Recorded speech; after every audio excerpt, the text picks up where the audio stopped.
Jerry Cole. Student athletes Daniel Robinson and Aisha Stevenson. Coach Cole, if you could give us an opening statement. First, I would just like to congratulate South Dakota State. Just an excellent basketball team, extremely well-coached basketball team. I thought their kids came in here undaunted and competed for an entire 40 minutes, pushed us, and did what they needed to do. And fortunately, we made the plays down the stretch. I was a little disappointed in our second half. I didn't think we came out of the locker room with the right amount of fire and intensity of an NCAA tournament game. And to be quite frank, I was a little disappointed with our crowd. I mean, this is an NCAA tournament game. We are in the big dance, and we don't fill the arena. The people who were here were fantastic and involved in the game, and I thought they affected the game. But I sure was expecting to see that thing filled up.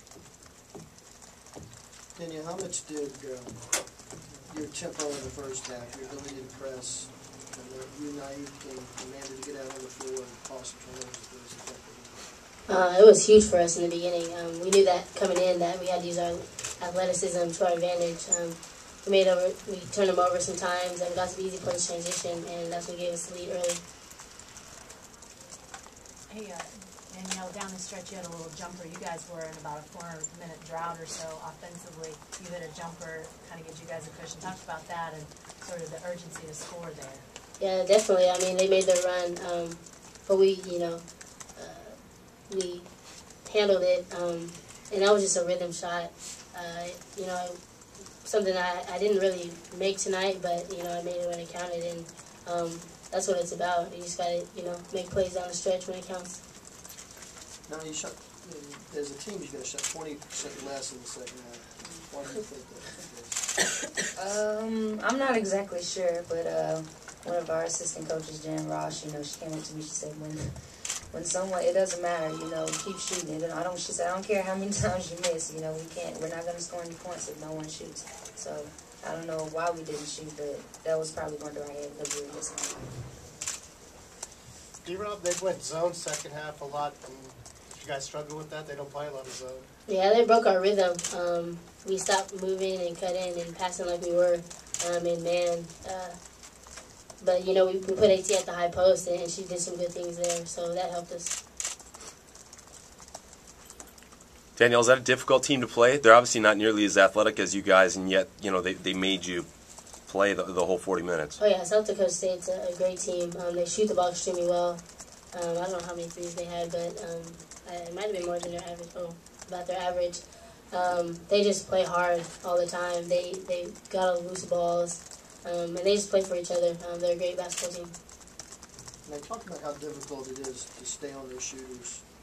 Because you're Oklahoma, most teams the ball goes inside, you help out inside, but it's hard, you can't do that against this team, can you? Not at all. And, we're so used to helping and, helping and playing for each other.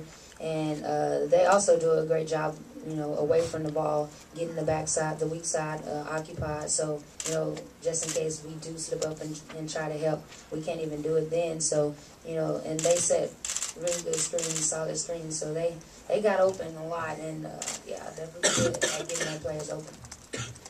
Last week in Kansas City, you had some tough first halves personally, but scored a lot in the second half. Tonight must have felt good to get going early and help your team out today.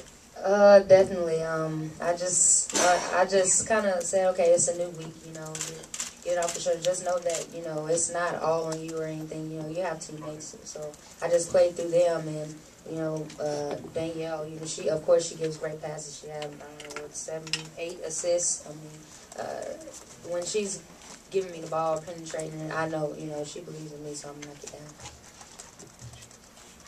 What was the key for you guys getting those defensive stops late? Did you just kind of realize, hey, they're way too close than they should be right now?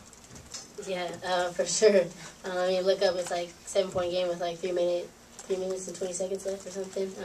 Knowing they're a great 3-point shooting team, you just had to, grind it out, possession by possession.